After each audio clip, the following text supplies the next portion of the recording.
Hey kids, let's talk about, I got my stats right here, the American Super Heavyweight Easy Money, Wavy Gravy, Davy Chaffee. 11 super matches. He's been quite busy. He's pulled a lot of East vs. West, a lot of King of the Tables. He's got a 4-7 record. He's pulled Vitali twice. Beat him once, lost to him. Yeah, beat him once, lost to him. Oh, hold on a second. Boom. Sorry for the unprofessional technical difficulties we're going through here.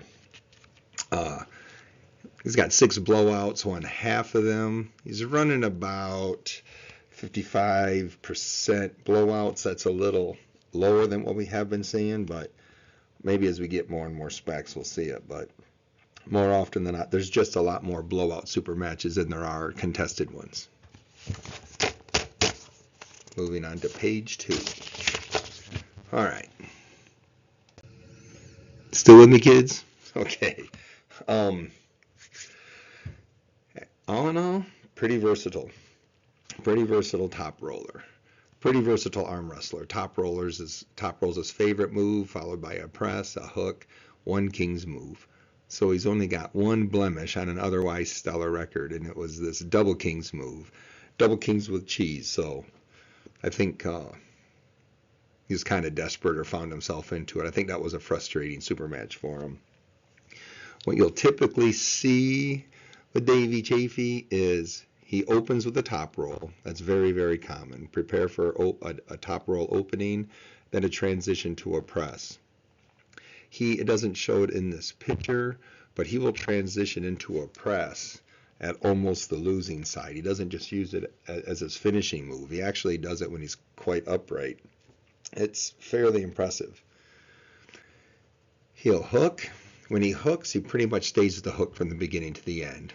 Like I said, he'll start and finish with a top roll, but what are we looking at here? Less than a third of the time, he'll transition from a top roll to a press. But in a hook, he stays in it from beginning to end. I've never seen any sort of shoulder roll with him, but that doesn't mean he can't do it. It just doesn't mean he hasn't done it in any of his right-handed matches between East and West or King of the Table. And I haven't seen a left-handed match with Dave Chaffee ever anywhere. Okay. He had 113 matches in those 11 super matches. About 2.2 matches per round. Most of these are starting in a free grip and then transitioning to a ref's grip. That's where you get, 2 almost every single time. All in all, he free grip 14, strap 4.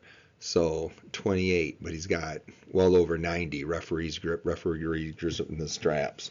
So he will arm wrestle in a free grip. He doesn't seem to be that difficult to grip up with, but I just think the way the format of the super matches are and the way the refs handle things, I think we're just moving to most matches are going to start in a referee's grip at some point in time. They might be pressured to move things along, something like that. Moving right along to page 4. All right. Well, he's 4-7 on super matches, so it's not surprising that he's got a losing record on the rounds, 21-30. His wins: 19 pins, 2 fouls, 0 forfeits. Very, very low fouls. That he really doesn't foul all that much.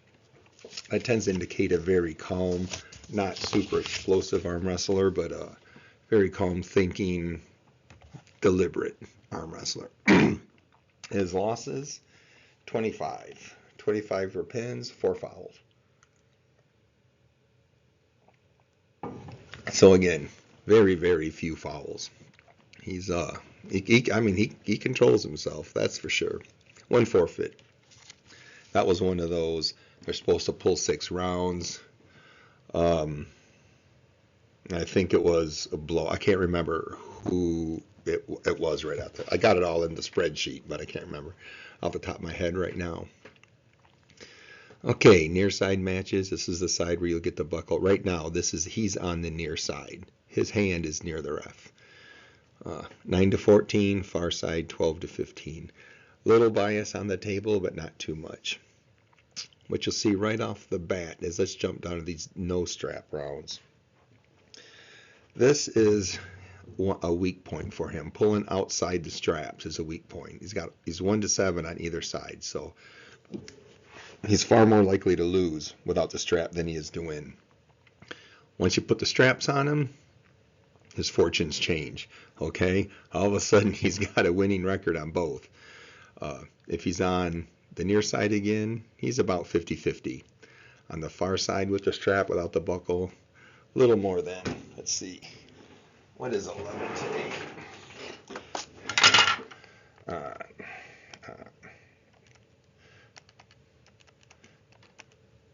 37. Okay, he's got a 36% advantage of without the buckle versus with the buckle.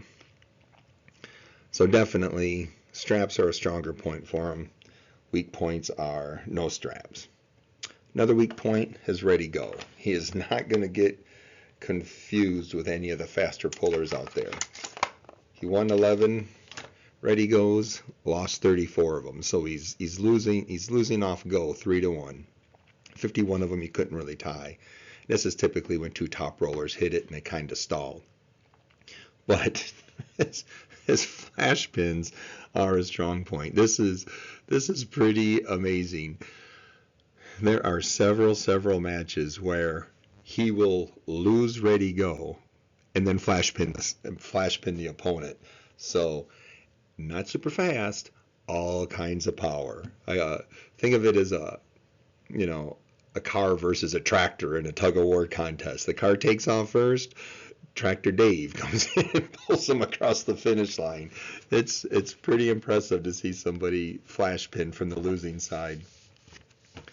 So if you got him coming up, don't sleep on him just because you won ready go. Keep the gas on because this fella's gonna hit the nitrous button and he's gonna come on strong real soon. Okay, kids.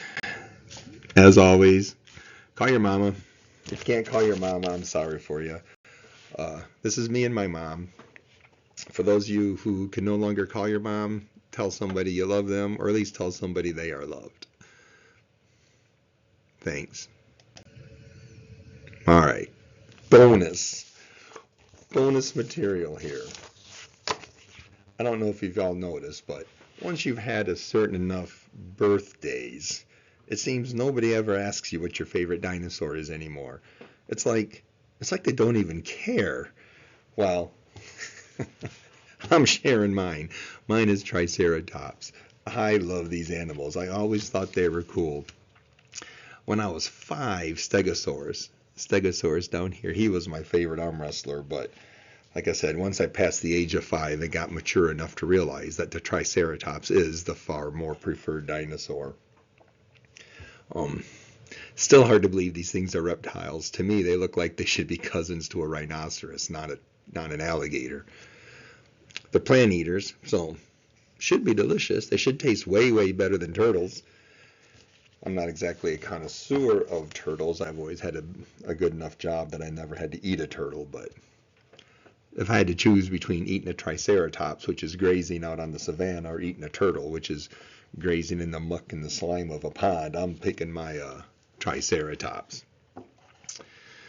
Not so much. I guess I could see, it would be really cool if I could still buy a hunting license for a Triceratops, but imagine a taxidermy shop filled with the mounted skulls of Triceratops. All right, kids. Why don't you let me know what your favorite dinosaur is in the comments. Once again, thanks for joining.